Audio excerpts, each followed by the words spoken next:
Masquera saying Mure Zimbabwe, welcome to our channel Zoom Confessions and Deep Secrets.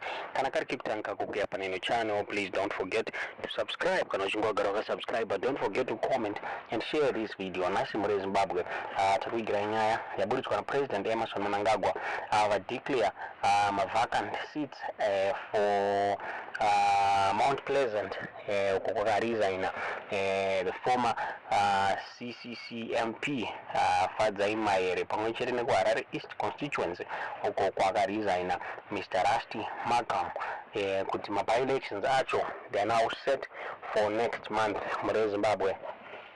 According to statutory instrument 37A of 2024, President Mnangagwa Vataura vachiti the nomination court ichaitwa musi wa 26 March ku Rotondo Magistrate Court, then by-elections achaitwa musi wa 26 April mure Zimbabwe. Pane notice yavabuditsa President Mnangagwa vachitaura izvo vakataura ivo vachiti His Excellency the President of Republic of Zimbabwe and Commander-in-Chief of the Defense Forces of Zimbabwe, Dr. Emerson Dambudzo Mnangagwa, whereas in terms of Section 129 1B of Constitution of Zimbabwe, the seats of members of Parliament of Harare East and Mount Pleasant have become vacant by reason of resignation of Markham Rusty and Maere Fadzai on 20th of February 2024, who were the elected members of Parliament of the respective constituencies. And whereas it is provided by Section 39(2) of the Electoral Act, Chapter 2, 18, that after the President has been notified in terms of the said section of vacancies in the membership of Parliament, he shall issue a proclamation ordering a new election to fill the vacancies in the same manner as it is provided in Section 38 of the said Act in regard to a general election. And whereas the Speaker of Parliament has notified me on the 20th of February 2024 in writing of vacancies for the aforementioned constitution, now therefore, under and by virtue of the powers vested in the President, as afore said, I do by this proclamation order new elections for the constituencies of Harare East and Mount Pleasant, fixed Tuesday, the 24th of March 2024, as the date on which the nomination court shall sit, commencing at 10 o'clock in the morning at the Magistrate Court, Rotondo, Harare, for the purpose of receiving nomination of candidates for the election as a member of National Assembly constituencies for Harare East and Mount Pleasant, and fix Saturday the 27th of April 2024 as the day on which a poll shall be taken if a poll becomes necessary in terms of Section 2417C of the Electoral Act, Chapter 2, 18.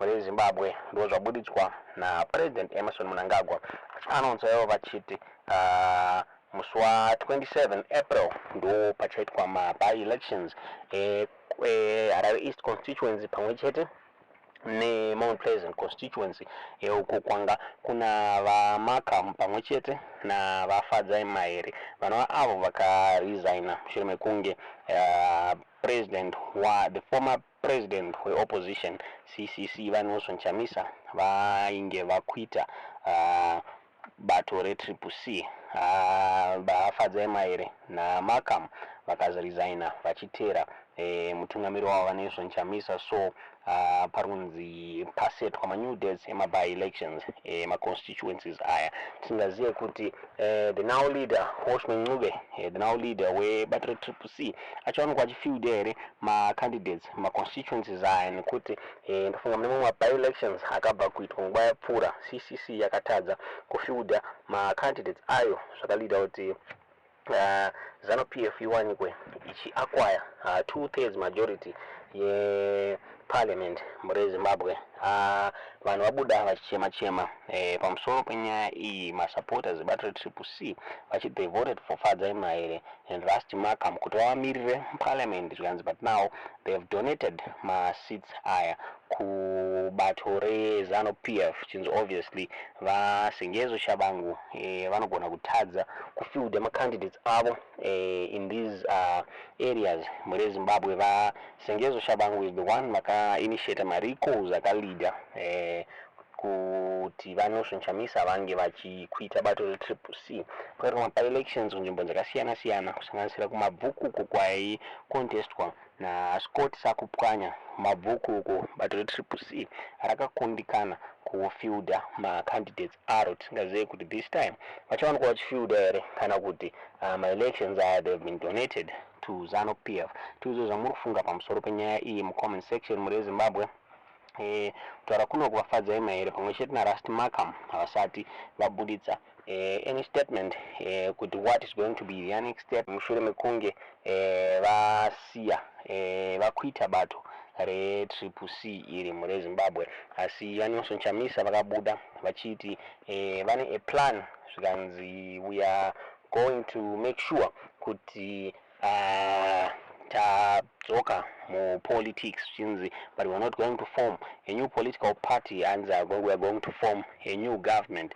Vakataura vachiti vari kuconsulta ma-traditional leaders pamwe chete nema-youth leaders, ma-church leaders pamwe chete nema-SADC leaders on this issue muri Zimbabwe. Tisingazive kuti what is going to be his plan. Mamwe ma-MPs etriple C vakaitwa recalled vanosanganisira ana Gift Stalo Siziva pamwe chete nana Amos Chibaya.